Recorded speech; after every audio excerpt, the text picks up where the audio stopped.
Ikaze ku makuru agezweho yo kuri uyu mugoroba ku itariki ya 6 z'ukwezi kwa 2025. Turaterurira kuri iyi nkuru ivuga ko abakurikiranweho gusakaza amashusho y'urukozasoni yabarimo ishanga bitabye urukiko rw'ibanze rwa Kicukiro rwatangiye iburanisha ku ifungwa n'ifungurwa ry'agateganyo ku bakekwaho gukwirakwiza amashusho y'urukozasoni yabarimo Kwizera Emeline wamenyekanye nk'ishanga. Abakurikiranwe mu rukiko barimo Uwineza Nelisani ukurikiranweho gufata aya mashusho no kuyasakaza, ndetse n'Uwineza Patrick na Babingwa Josue bakurikiranweho gusakaza ayo mashusho y'urukozasoni. Aba batangiye gukurikiranwa nyuma y'ikirego cyatanzwe n'abarimo Kwizera Emeline na Uwase Shakira baregeye urwego rw'igihugu rw'ubugenzacyaha RIB nyuma yo kubona amashusho y'urukozasoni abagaragaza yageze hanze. Mu ba mbere rero baketswe harimo Uwineza Nelisani ushinjwa kuyasakaza, kumukeka ngo bishingira ku kuba hari amashusho nawe yari yafashwe, cyakora mu yagiye hanze yo ntabemo, bigakekwa ko ari we wayashyize hanze abanje gukuramo aye.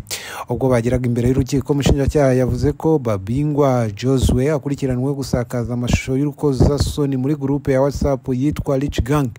Babingwa abajijwe icyavugwa kuri icyo kirego yemeye icyaha aregwa, icyakora ahamya ko yasakaje aya mashusho mu rwego rwo kubaza aba bakobwa niba koko ari bo bayagaragaramo, cyane ko ngo ari inshuti ze za hafi.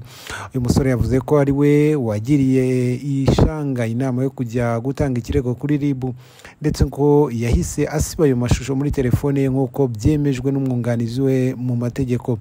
Mu gihe cy'iperereza kandi ngo nabwo ntabwo Babingwa yagoye ubutabera.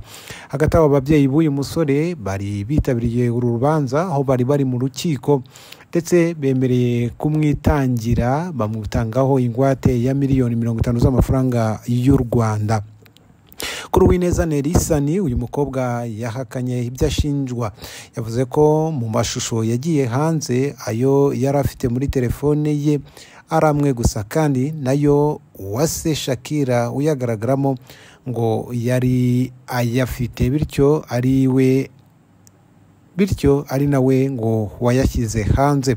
Naho ku bijyanye n'amashusho y'uyu mukobwa wagaragaye ashyira icupa mu gitsina cye, yavuze ko atabizi byari byo kuko atazi uwo mukobwa, bityo ko adakwiriye no kuyabazwa.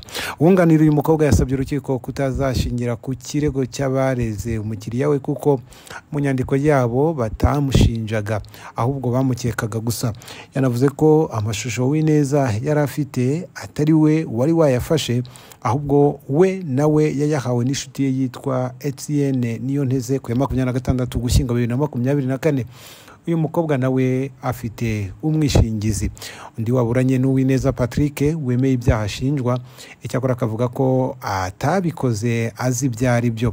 Uyu musore yavuga ko atagoye nawe ubutabera kuko yijyanaga kwitaba RIB. Yasobanuye ko amashusho yasangizaga abandi muri groupe za WhatsApp nawe yabaga yayakuye mu zindi groupe za WhatsApp.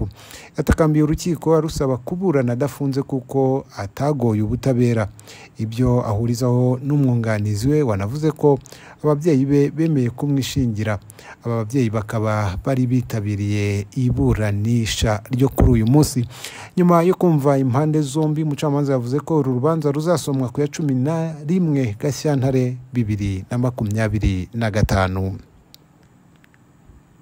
Ubwo tuvuze ku by'imanza, reka tujye no kuri uru rubanza rwa Serge Minani warashe abantu 5 watangiye kuburana mu bujurire asaba ko urubanza rusubira ibubisi. Urukiko rukuru rwa gisirikare rwatangiye kuburanisha ubujurire mu rubanza rwa Serge Minani Gervais warashe akanica abantu 5 mu murenge wa Karambi mu karere ka Nyamasheke hari mu ijoro ryo ku ya 13 rishyira ku ya 14 Ugushyingo 2024. Uru rubanza mu bujurire rwaburanishirijwe n'ubundi hakorewe icyaha mu kagari ka Rushyarara ni mu murenge wa Karambi. Urukiko rukuru rwa gisirikare rwatangiye rusuzuma impamvu zateye Serge Minani kujuririra iki cyemezo cy'urukiko rwa gisirikare rwari rwamuhanishije igifungo cya burundu. Sergeant Minani n'umwunganira mu mategeko Maître Murigande Jean Claude bagaragaraje ko urerwa yaburanye afite ibibazo byo mu mutwe ndetse yaburana atunganiwe nyamara ari uburenganzira yemerewe n'amategeko. Mu iburanisha ry'urubanza mu mizi Maître Murigande yari yikuye mu rubanza avuga ko atigeze yabona umwanya uhagije wo kuganira n'umukiriya we. Icyakora urukiko rwasobanuye ko impande zose zirebwa n'uru rubanza zahawe icyemezo cya muganga cyerekana ko nta burwayi Serija Minani afite, bituma urubanza rukomeza ndetse uregwa aburana ku bushake bwe kandi yemera ibyaha yashinjwaga. Urukiko kandi rwibukije ko urubanza rwabanje gusubikwa rutegereje raporo ya muganga rukaza kuburanishwa ku rwego rwa mbere ari uko iyo raporo ibonetse. Ubushinjacyaha bwa gisirikare bwashimangiye ko uregwa agamije gutinza urubanza kuko ubwe yaburanye atabihatiwe kandi yaranafite uburenganzira bwo kutaburana. Serija Minani n'umwunganizi we basabye ko icyemezo cy'urukiko rwa gisirikare cyamuhamije ibyaha cyateshwa agaciro, urubanza rugatangira bundi bushya ndetse rukaburanishwa n'urukiko rukuru rwa gisirikare. Ku ya 9 Ukuboza 2024 urukiko rwa gisirikare rwari rwahamije Serija Minani Gervais ibyaha bitatu birimo ubwicanyi buturutse ku bushake, gukoresha intwaro bidategetswe n'umukuru no kwangiza, ndetse rwari rwamuhamije n'ibindi byaha birimo no kwiba no kuzimiza ku bushake igikoresho cya gisirikare. N'ibyaha yakoze ku ya 13 Ugushyingo 2024 aho yarasiye abantu mu kabari mu isantere yo mu Rushyarara ni mu mudugudu wa Rubyiro mu karere ka Nyamasheke. Rwamukatiye icyo gihe igihano cyo gufungwa burundu no kwamburwa impeta zose za gisirikare. Iri tangazo rivuga ko izi mpapuro zigamije gusaba amahanga guta muri yombi Nanga aho yaba ari hose, ubundi agashyikirizwa inzego z'ubutabera za Kongo. Corneille Nanga ashinjwa na Repubulika ya Demokarasi ya Kongo ibyaha by'intambara ndetse n'ibyaha byibasiye inyokomuntu mu ntambara mutwe wa M23 maze iminsi uhanganyemo na FARDC. Uyu mugabo niwe wari uyoboye komisiyo y'amatora ubwo Perezida Felix Antoine Tshisekedi yatsindiraga mu rupfu ku byaha by'intambara n'ibindi bifitanye isano nabyo. Nubwo Repubulika ya Demokarasi ya Kongo isaba amahanga guta muri yombi Corneille Nanga ari ku butaka ariko bw'iki gihugu mu mujyi wa Goma.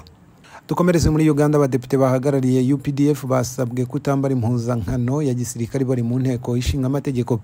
Komisiyo ishinzwe amabwiriza ngenga myitwarire n'ikinyabupfura mu nteko ishinga amategeko ya Uganda yagaragaje ko hari imyambaro idakwiriye kujyanwa mu mirimo y'inteko nk'impuzankano ya gisirikare n'indi itajyanye n'igihe. Perezida wa komisiyo Abdul Katuntu yasobanuye ko iyo myambaro ituma abagaragara mu isura y'abari ku rugamba aho kugaragara mu isura y'intumwa za rubanda. Ati komisiyo yamaganye umuco wo kwambara impuzankano z'urugamba mu gihe bari mu mirimo y'inteko ishinga amategeko.